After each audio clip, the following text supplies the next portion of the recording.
Hi friends, welcome back to Storytime. Yesterday we had a cool little video about growth mindset and how if you keep working on a problem that your brain actually grows and gets smarter with it. So showing grit is a good way to get smarter. If you see a hard math problem, if you have a hard time thinking of a story, if reading is really hard, those are all ways that you can grow your brain now, and now is such an important time in your life because your brain is super elastic, more so than me or Mrs. Wiseman or Mrs. Wagner or Mrs. Johnson or Mrs. O. You guys have an advantage even over your parents because your brain can grow faster than ours can. We can still learn new things while we're older, but when you're young, you're like a sponge and you can learn lots of newer things faster than when you're older, like me. So let me get over here. I'm going to move myself up to this corner today, or at least for now, and I want to share this story with you. It's called Your Fantastic Elastic Brain. Stretch It, Shape It by Joanne Deek, PhD. Illustrated by Sarah Ackerley. It's the Growth Mindset book. What does your brain really do? Does it fill the space between your ears?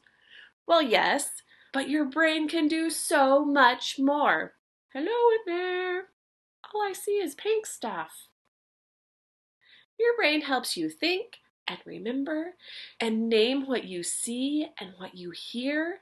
It lets you move your body and feel both touch and emotions. We've been talking a lot about emotions lately, haven't we?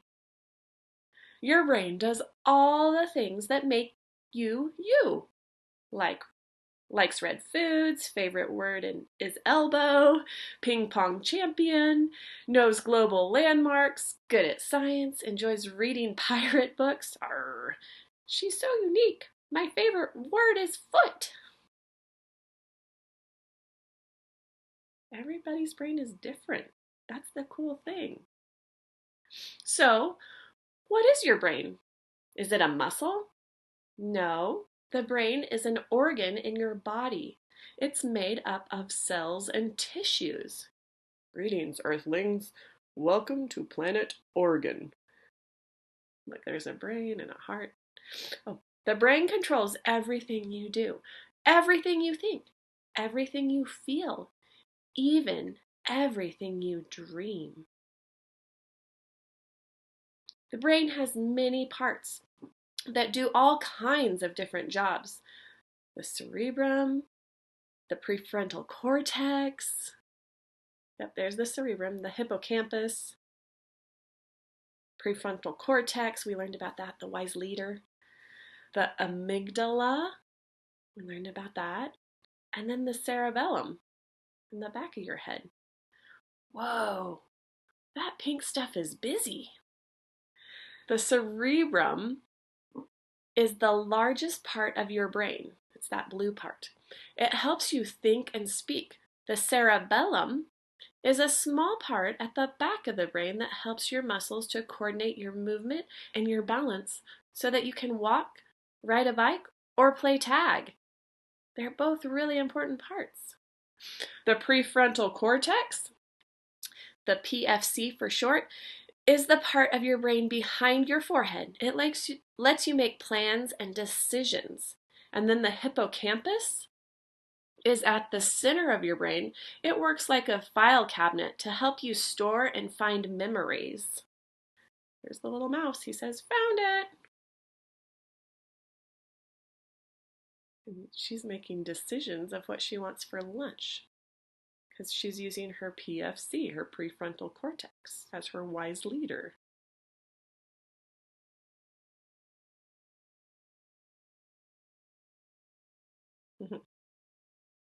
Amygdala. The amygdala is a tightly packed group of cells deep within the center of the brain that controls your emotions. You can be excited, angry, embarrassed, frightened, sad, happy. Remember Inside Out when we did all those emotions? Yeah, You guys did a lot of those. And then neurons are everywhere in your brain. They are tiny brain cells that make electric signals to send messages to other cells in your body telling them what to do. Oh, look at the girl doing karate. Do you think her neurons are maybe helping her body move? I think so. That's a lot to think about, huh? When you were born, you were very little. Your brain was small and not so strong. As you get older, your body grows and gets stronger. As part of your body, your brain grows and learns to do new things. You can do things now that you couldn't as a baby. And you can make your brain do even more. Your brain grows very fast during the first 10 years of your life. This is the magic decade when you can help your brain grow faster and be more powerful. Just like lifting weights helps your muscles get stronger, learning new things strengthens your brain. You can give your brain a good workout by trying to learn many different things. Look, as she's growing, she's trying new things. Like elastic bands that stretch when you pull them, even things that are hard at first or that you don't like to do, or that you don't do very well, get easier when you keep trying. Ooh, nice kick.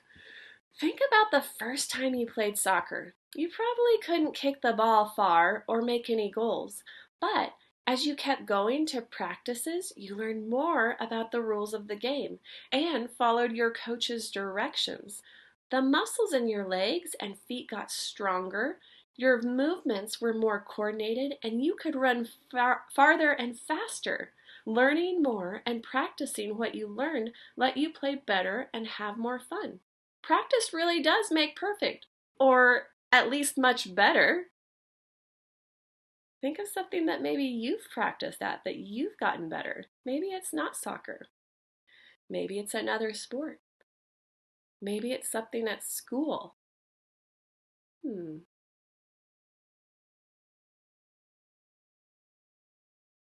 I can think of a few things that I've gotten better at as I've practiced them. I bet you can think of some too. Even when you make a mistake while you're learning something new, you are still training your brain. You will remember that mistake and try something else until you get it right. Look at her practicing her magic. She's reading, and she's going to have the rabbit pop out of the hat, and she's trying to figure out, how is this happening? And then she practices some more. Keep trying, says the little mouse.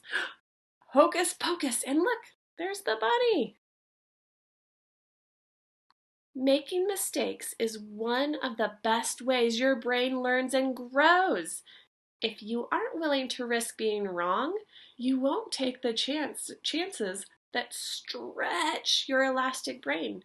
You can stretch the part of your brain that controls your feelings too. If you are frightened about taking a risk, like learning to swim, finding the courage to put your face in the water stretches your amygdala. It will remind you that you overcame your fear. That's so cool that you can get over fears by working and stretching your brain. So you will be braver the next time something scares you, like diving into the water. Oh, he got a perfect 10. Learning something new causes the brain to grow more connections among the neurons. With more connections, the neurons can send and receive more messages.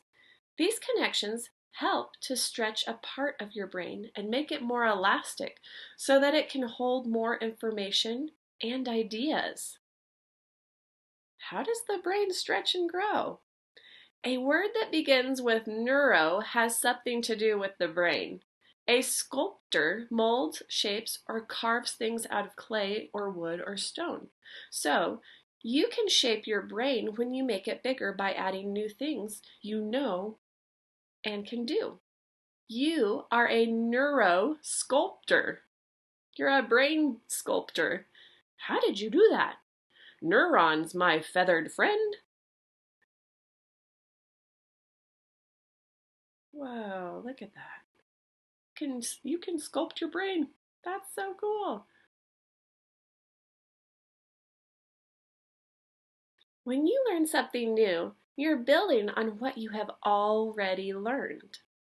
In the same way that the muscles in your body work together when you want to lift a heavy object or kick a ball, the different parts of your brain work together when you're learning something new. The amygdala makes you want to learn to play the piano. The cerebellum helps you decide to practice. The cerebrum helps you decide to practice. The cerebellum calls up the memory of watching and listening when your piano teacher showed you how to play a new piece of music. Then your cerebellum sends messages through neurons to the muscles in your wrists, hands, and fingers so you can hit the right notes. The next time you play that piece of music, the parts of your brain and body will know how to work together and you will play the song more easily. Maybe not perfectly, but your brain is working all together. The brain that makes you you really is an amazing organ. It controls what you think, do, feel, and remember. Your brain is growing very fast during your first 10 years of life, and now we know that you can help it grow. When you try hard to learn something new, connections grow from neurons and attach to other neurons. Then your brain can send messages faster, making part of your brain bigger and stronger. Making mistakes really helps you learn because your brain keeps trying new things and stretching until you figure out the answer to your problem. You are shaping a more elastic brain when you learn new things that build on what you already know. The more you learn and think about different things or different kinds of things, the more you can learn, know, and enjoy. The harder you try without giving up, the more you will learn. You really can train your brain to be fit and strong and to keep stretching and growing throughout your whole life. All right, you guys, thank you for listening to my story about your fantastic elastic brain. I hope you learned something new and cool about your brain and that you are willing, maybe even a little bit more than you were before, to take risks and try something new because you know that it's good for your brain and you're getting smarter because of it. I bet you already know our saying in first grade is mistakes make new learning, and now you know all the research behind that. It's true. Mistakes do make new learning. So get out there, make mistakes, and learn from them because you are growing your brain. Keep up the great work. We love seeing it as your teachers. See you next time.